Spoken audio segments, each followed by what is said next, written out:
Hello YouTube viewers, Bullet12 back with another DCS video from the cockpit of our trusty Mig-21 in the Enigma Cold War server. This is going to be a breakdown of one of my flights from December 28th, 2023.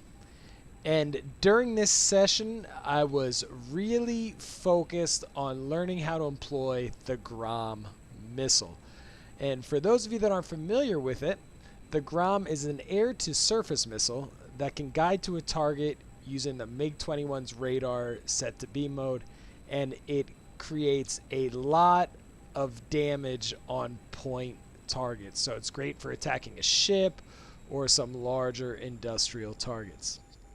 Now, after flying a few missions and trying to hit some ships, I didn't have any success. I was having a hard time with the moving targets. I decided I was going to try to set off on a longer mission and hit one of the oil rigs at the blue industrial targets way down to the south on this Syria map. So let's hop into the tactical map for a second, and I'll give you a quick idea of the mission profile. And then there are some fun and interesting things that happen during this mission, and that's why I decided to focus on this mission for this YouTube video. Now, as we look at the tactical map here, we just took off from Wuja al-Ahar Air Base. We had just finished a mission. We originally took off from Hama, which is more up north. We attacked these ships, which are right off the coast, and went back, landed rearmed at Wuja al-Ahar. Now, when we took off, our plan was to fly a rough heading of approximately 240 till we got out to the edge of the sector markers there, hoping that would put us far enough away from the coast so we wouldn't have to worry about any surface-to-air threat. And then we're going to fly approximate 185, 190 down to the blue industrial targets, hopefully hit one of them, and then fly back up to the north. We're going to do this at roughly about 10,000 meters. Most of the time when you fly out here, you don't meet a lot of air-to-air threat. It's mostly A-10s or stuff flying down low looking to get up into the north and attack some red targets. And since this was going to be a self-escort strike, I wanted to give myself the best chance for survival as possible. So if we look at the jet here and take a look at our loadout, you can see we're carrying the two Grom air-to-surface missiles, as well as an R-55 and an R-3 radar-guided missile for protection. Now as we head back into the cockpit of the jet here, and we continue our climb up to 10,000 meters and our flight south, I do want to talk about that air-to-air missile selection. I tend to always fly with at least one Fox 1 or radar homing missile on every flight. The reason for that is it can be used in a head-to-head situation. They do track decently at a head-on aspect angle, and I have found that when you're entering a dogfight, it does really help to be able to get one of those missiles off before the merge and help to put your enemy defensive. And in this case, as we move through this mission, you will see that work out perfectly. Now, I am going to fast forward a little bit into our flight down the coast here, and we'll see some interesting things start to happen in this mission. Now, as you can see here, we're about 2/3 of the way to our target, and we're about 75 nautical miles from those oil refineries. And things have been going pretty good so far. We're calling bogey dopes, a couple low-level Viggens and A-10s heading up north as we thought. And, you know, we're feeling pretty good about being able to complete this mission. We have a good fuel load. Our fuel state's still good. Not worried about that. And things are looking pretty good.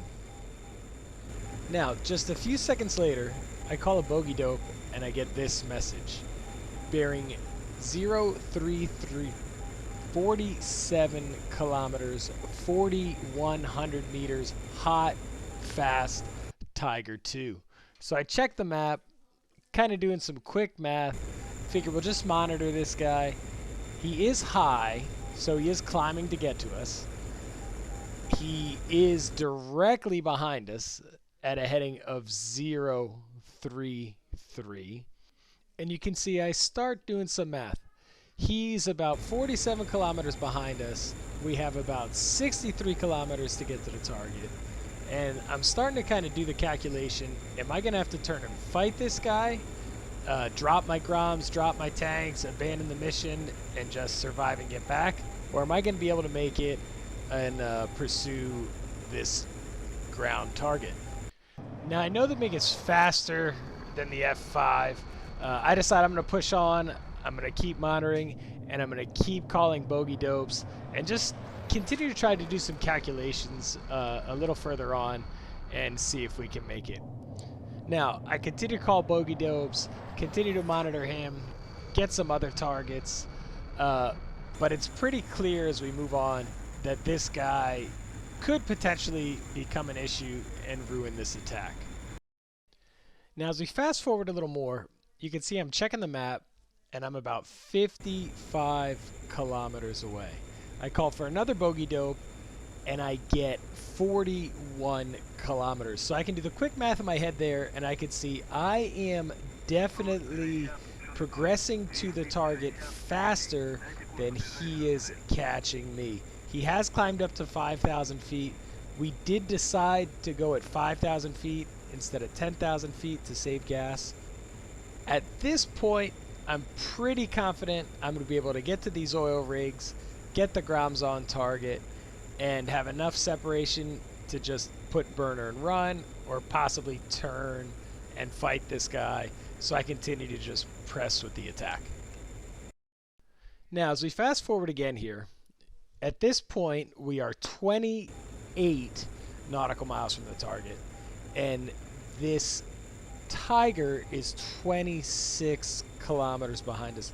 So we're feeling pretty good, but it is apparent that it is going to get a little spicy. So I decide to roll inverted, start my dive into the targets. It is important in the Mig-21 to go inverted so you don't stall those engines. You don't want to pull those negative Gs. And I figure if I'm diving towards the target, it's going to give me a little more speed, possibly get me a little more separation. And you can fire these Groms from about 12 miles out. So I'm figuring I'm going to take a long shot, maybe locate another oil rig, fire a second one at that one, and get as much separation as possible. And then at this point, my plan is, as soon as these missiles hit, I'm going to turn back, go head on with this guy, and see if I can lock him, and maybe hit him with that head-on R3 Fox 1 that we talked about earlier in the video. Now, as we jump ahead our last time, you can see at this point we are close enough that we have visual on our target, and we also have picked up a radar lock with the Mig-21 in beam radar mode. And if I pause it here, we'll go ahead and zoom in on our MiG radar and just show you guys what we're looking at. The horizontal line and the center vertical line are showing that we have the oil rig locked with the beam radar, and if we keep it in the center with a good tone, we will have a good track for our Grom missile. The outer vertical lines are showing our range. As we get closer to the target, those vertical lines will move towards the center.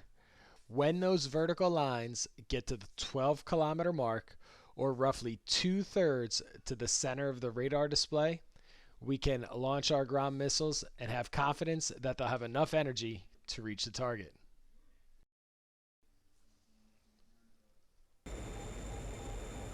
Now, as we watch those vertical lines get closer to the center, I go ahead and launch at about 18 kilometers. Now, usually that would be a little far, but we are traveling at about 1100 kph or 0.9 Mach, and I'm confident that on a stationary target, with that added kinetic energy to that Grom missile, it will be able to reach the target. So you can see we get a kill on the first one right there. And at this point, I'm going to pause it and explain what's about to happen and then let it play so you can watch it. We turn to the right, get a target lock on the second oil rig. We also call a bogey dope on the Tiger II and see it's only 17 kilometers away. At about the time that we launch our second Grom missile, you will hear me dropping flares and see some surface-to-air missiles coming from the 10 o'clock position. As I drop those surface-to-air missiles, I turn to the right, turn back a little bit to the left just to make sure my beam stays locked, and the Grom makes a successful hit on the second oil rig. Now let's start the video back up and we can see how that plays out.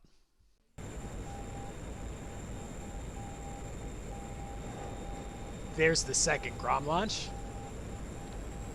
There you can see the surface-to-air missiles. Hear the flares. Make a small turn to the right. Small turn back to the left. Get confirmation on the kill of the oil rig. And make a hard right turn to continue evading those surface-to-air missiles. And hopefully be able to turn back head-on to that Tiger that's been following us the entire mission. As I call bogey dope and see he's only 12 kilometers away, I'm also watching the radar, and right here you can see I have a target on the radar and I'm about to lock him up between those two horizontal lines, wait for a tone, and hopefully get a successful Fox 1 shot head on for this kill. As I turn in, you can see the radar symbology change, hear the tone, see the Fox 1 come off, and without knowing how close he is, the missile tracks, and we have successful Splash 1 Tiger II. Let's watch this on the external camera with the attached TAC view.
Well, that's it for this sortie, guys.